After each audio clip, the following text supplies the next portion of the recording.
3, 2. Hello, Younique family. My name is Dereck Maxfield. I'm originally from a city called Meridian, Idaho. I don't think ever during my childhood did I ever feel like I was destined to do anything special, and certainly not to the degree that's happened with Younique. I actually spent most of my life feeling like a nobody from nowhere. Because I came from a small community, I had to take a really good look at my life and do a lot of soul searching to figure out what I can offer and what I do have to contribute. I met Shalane at church, of all places. She really allowed me to spread my wings and didn't hold me back. And I fell in love with her and with that. 3 months later, we were engaged. We went to stay with my parents for the summer. And that's when all of my health challenges started, and I found out that I had leukemia. It was just 5.5 months after we got married.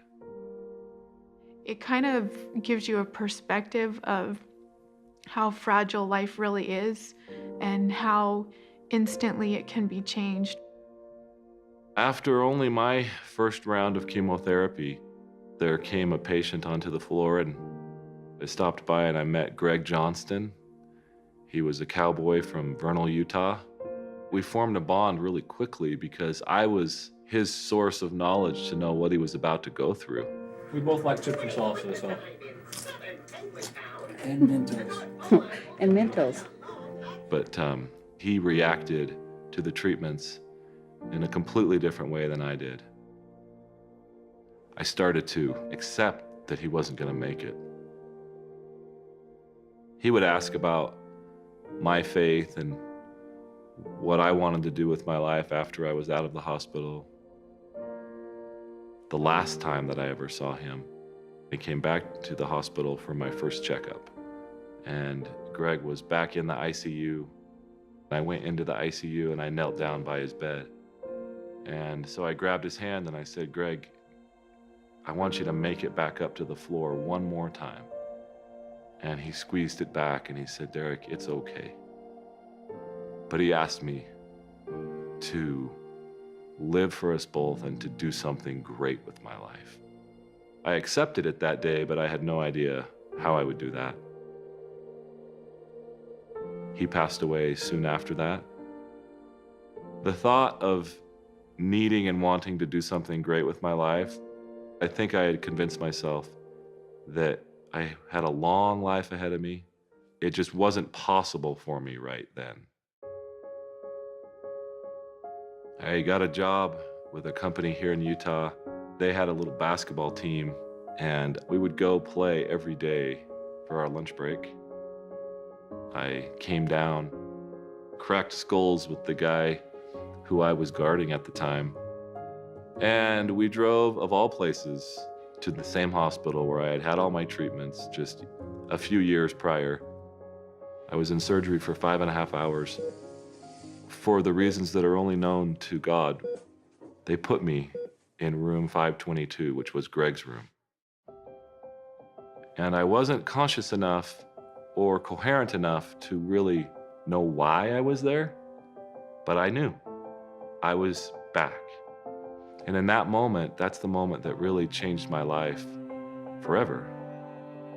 Because I had a clear message to me, and it was, "Exactly, Dereck. You're right back in the same place. The same place, and you're using the same excuses." That moment changed my life. I was driven to no longer use excuses and to no longer think of the need to do something great as so far in the future. I started to change things. I got up at 4:45 in the morning and I worked on a software business that I'd been thinking about. I did that for 1.5 years. And then in the beginning of 2004, I started my own business. And that was the business that I sold in 2010. And I was thinking about what I wanted to do with my life. And I was driving home one day and I was talking to Shalane about someone who had been sexually abused. And it always troubled me and bothered me that a woman would take guilt on herself for what someone else had done. And I said, Shalane, that's not fair. Somebody should do something about that.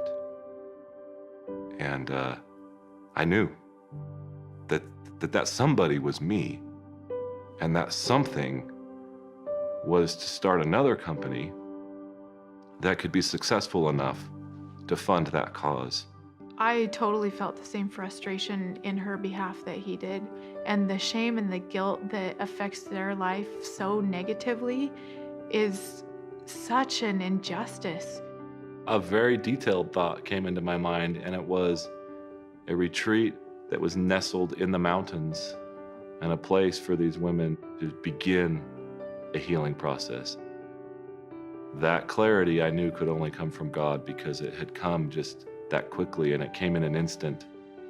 And I started to work on those plans right away. I don't think that we could have even imagined what needed to be done. We were just focused on what we could do, and it has become more than we ever imagined it could be.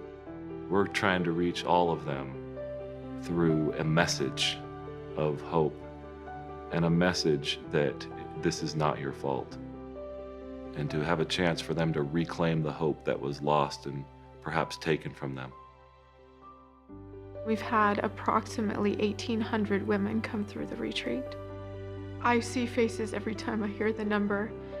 It's Sarah, and it's Heather, and it's Heidi, and it's Amanda. It's not just numbers for me, it's people. I think when you give someone hope, they can then become the steward of their own healing.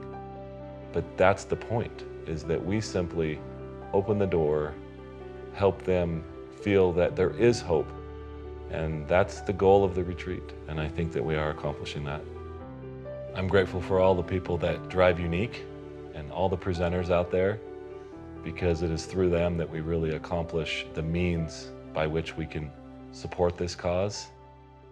I think we're getting there, and I think that the army that we do have now is such a tremendous base. They are such a force for good.